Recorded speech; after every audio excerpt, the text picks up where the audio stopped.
Elle étend le linge au fil du jour, les mains tremblantes, le regard lourd. Ces hivers gravés dans sa peau, des bleus, des marques, des mots trop faux. Son corps est frêle, cassé de peur. Chaque souffle pèse sur son cœur. Quand soudain l'air devient trop froid, elle sait, c'est ce moment-là.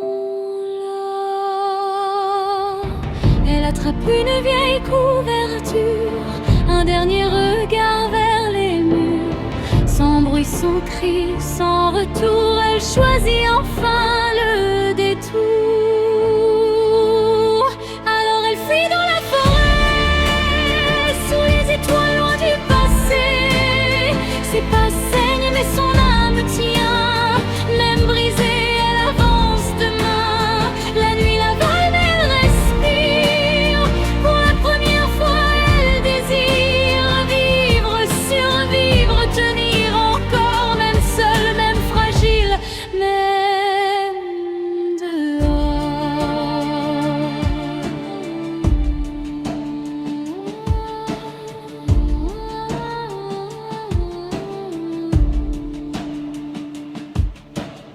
Les branches griffent ses bras meurtris, la lune éclaire ses silences gris. La peur la suit comme une ombre fidèle, mais elle marche obstinée, rebelle.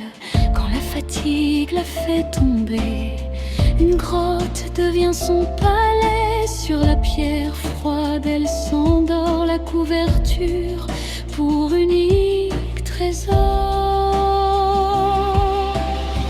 Le vent murmure sans juger, la grotte garde ses secrets. Pour la première fois, son cou, le sommeil vient doux et flou.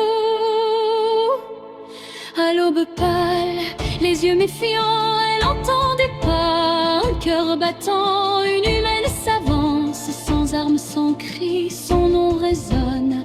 Mitsuki, Epona recule, prête à fuir, la peur encore, prête à surgir. Mais la voix est calme, le regard franc, pas une menace, juste le temps.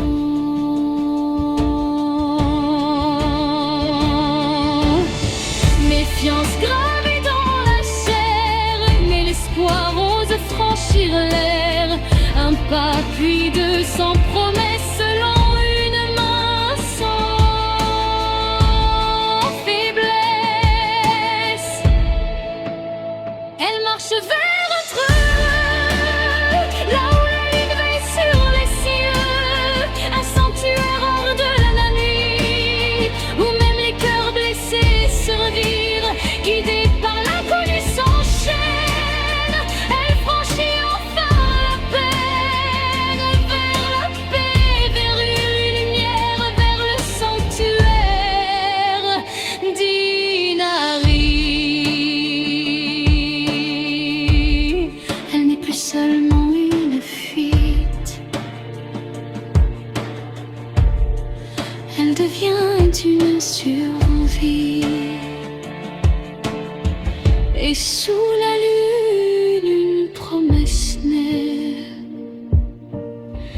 Epona vit et reste debout.